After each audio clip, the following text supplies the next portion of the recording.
இப்போ இந்த மாமன்றத்தில் அவர் சொன்ன மாதிரி கொஞ்ச நாளாகவே உருவ கேலி பண்றது, ஜாதி ரிலேட்டடா பண்றது, பெண்கள் ரிலேட்டடா பண்றது, இப்போ மொழி ரிலேட்டடா வந்துட்டாங்க. நீங்க தமிழ்ல இப்படி பேசி எனக்கு யூனிக் இப்படி தான் பேச முடியும். அக்செப்ட் பண்ணுங்க. நான் உங்களுக்கோசம் சேஞ்ச் பண்ண முடியாது. நான் இப்படி தான் பேசுவேன். மாண்புமிகு பேரவைத் தலைவர் அவர்களே, ரொம்ப லைட் வெயின்ல எடுத்துக்கோங்க. இல்ல பெரிய கைடன்ஸ் பண்ற மாதிரி பண்ணக்கூடாது. என் ஸ்டைல் இதுதான். அவருக்கோசம் நான் மாத்திக்க முடியாது, எல்லாருக்கும் நான் மாத்திக்க முடியாது. இல்ல மாண்பு உறுப்பினர் உட்காருங்க. மாண்பு அமைச்சர் கேலி பண்றீங்களா? மாண்பு நிதியமைச்சர் மாண்புமிகு பேரவைத் தலைவர் அவர்களே, சார் தேங்க்யூ. மாண்பு அமைச்சர் நீங்க நேரா என்ன சரி உங்களை பார்த்து கருத்துக்கள் மட்டும் சொல்லுங்க சார். நான் பாஸ்கெட்பால் பிளேயர். ஆக்சுவலா ஒரு அஃபென்ஸா ஆடுவேன், டிஃபென்ஸா ஆடுவேன். எப்போ டிஃபென்ஸ் ஆடணும் எப்போ அஃபென்ஸ் ஆடணும் எனக்கு ரொம்ப நாளா நீங்க கத்துனீங்கன்னா நானும் கத்து முடியும். அப்படி வேணாம், குறுக்க பேச வேண்டாம். நான் உங்களை பார்த்தா பேசிட்டு இருக்கேன். பேரவைத் தலைவர்களே, ஒரு 30 to 25 இயர்ஸ் எஜுகேஷன் ஃபீல்ட்ல இருந்திருக்கு. என்னோட கம்யூனிகேஷன் எல்லாம் இங்கிலீஷ்ல தான் இருந்திருக்கு. இப்போ இந்த மாமன்றத்தில் அவர் சொன்ன மாதிரி கொஞ்ச நாளாகவே உருவ கேலி பண்றது, பொதுவா சொல்றேன், ஜாதி ரிலேட்டடா பண்றது, பெண்கள் ரிலேட்டடா பண்றது, இப்ப மொழி ரிலேட்டடா வந்துட்டாங்க. செயல் செயல் மட்டும் சொல்லிட்டு இருக்காரு எங்க தலைவர் இருக்காங்க. எனக்கு ஒரு மொழி என்னோட கிறிஸ்டியானிட்டி கத்துக் கொடுத்துருக்கு. அன்பு மொழி, அமைதி மொழி, இரக்கத்தின் மொழி.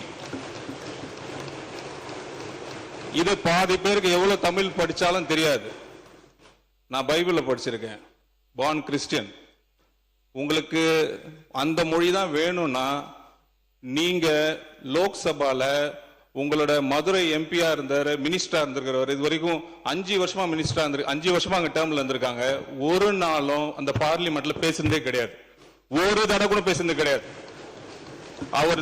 அவரோட தலைவராக மகனா இருந்தார், ஒரு தடவை கூட பேசுனது கிடையாது. நாங்க ட்ரை பண்றோம், நாங்க முயற்சி பண்றோம். நீங்க சம்பந்தமே இல்லாம இந்த உறவு கேலி பண்றது,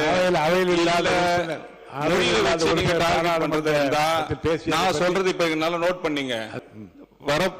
கடந்த 60, 75 நாட்கள்லாம் மாண்புமிகு முதலமைச்சர் அவர்கள் துறை ரீதியாக நிறைய மீட்டிங் வச்சிருக்காங்க.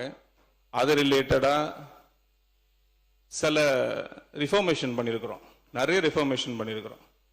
இப்போ கிட்டத்தட்ட பார்த்தீங்கன்னா ஒரு 70 நாட்கள் முன்னாடி நடந்துச்சு இருந்ததும் இப்போ இருக்கிற நிலைமை என்ட்ரி டிஃபரெண்ட்.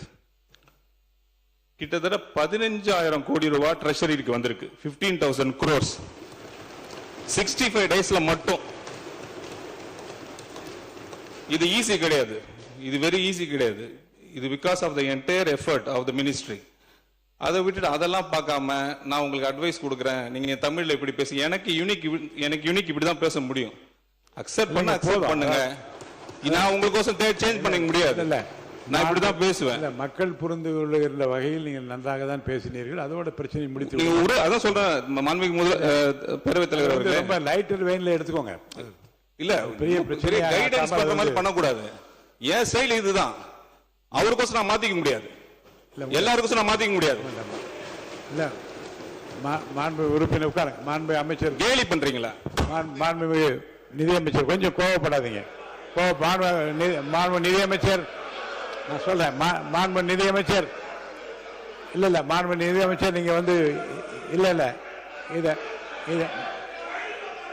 மாண்பு அமைச்சர் உட்காருங்க. மாண்பு உறுப்பினர் உட்காருங்க.